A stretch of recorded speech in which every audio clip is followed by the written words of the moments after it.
Men only have 4 moves.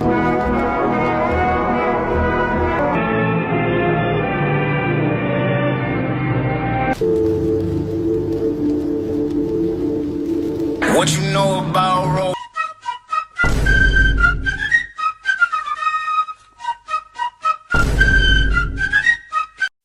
Gerald!